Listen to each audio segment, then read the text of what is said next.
حضرت ابو ہریرہ رضی اللہ تعالیٰ عنہ بیان کرتے ہیں، رسول اللہ صلی اللہ علیہ وسلم نے فرمایا، کون ہے جو مجھ سے یہ کلمات سیکھے اور ان پر عمل کرے، یا کسی ایسے شخص کو سکھائے جو ان پر عمل کرے؟ میں نے عرض کیا، اللہ کے رسول میں۔ چنانچہ آپ نے میرا ہاتھ پکڑا اور 5 چیزیں شمار کی۔ آپ صلی اللہ علیہ وسلم نے فرمایا، محارم یعنی اللہ کی حرام کردہ چیزوں سے بچ جاؤ، اس طرح تم سب لوگوں سے زیادہ عبادت گزار بن جاؤ گے۔ اللہ نے جو تمہاری قسمت میں لکھ دیا ہے اس پر راضی ہو جاؤ، اس طرح تم سب لوگوں سے زیادہ غنی بن جاؤ گے۔ اپنے پڑوسی سے اچھا سلوک کرو گے تو مومن بن جاؤ گے۔ لوگوں کے لیے وہی چیز پسند کرو جو تم اپنی ذات کے لیے پسند کرتے ہو، تو مسلمان بن جائے گا۔ زیادہ مت ہنسا کرو کیونکہ زیادہ ہنسنا دل کو مردہ کر دیتا ہے۔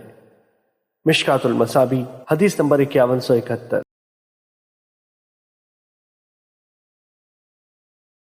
حضرت ابو ہریرہ رضی اللہ تعالیٰ عنہ بیان کرتے ہیں، رسول اللہ صلی اللہ علیہ وسلم نے فرمایا، بے شک اللہ فرماتا ہے، انسان میری عبادت کے لیے فارغ ہو جا، میں تیرے دل کو مالداری یعنی قناعت سے بھر دوں گا، تیری محتاجی ختم کر دوں گا، اور اگر تو ایسے نہیں کرے گا تو میں تمہیں کاموں میں مصروف کر دوں گا اور تیری محتاجی ختم نہیں کروں گا۔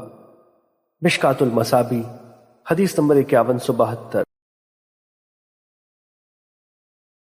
حضرت حذیفہ رضی اللہ تعالیٰ عنہ بیان کرتے ہیں، رسول اللہ صلی اللہ علیہ وسلم ہمیں خطاب فرمانے کے لیے ایک جگہ کھڑے ہوئے تو آپ نے اس وقت سے لے کر قیامت تک ہونے والے تمام واقعات بیان فرمائے۔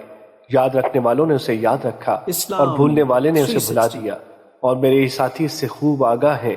اور ان مذکورہ چیزوں میں سے جب وہ چیز رونما ہوتی ہے جسے میں بھول چکا تھا تو اسے دیکھ کر میری یاد تازہ ہو جاتی ہے، جس طرح آدمی کسی غائب ہو جانے والے آدمی کے چہرے کو یاد کرتا ہے کہ جب وہ اسے دیکھتا ہے تو وہ اسے پہچان لیتا ہے۔ مشکات المصابیح حدیث نمبر 5379۔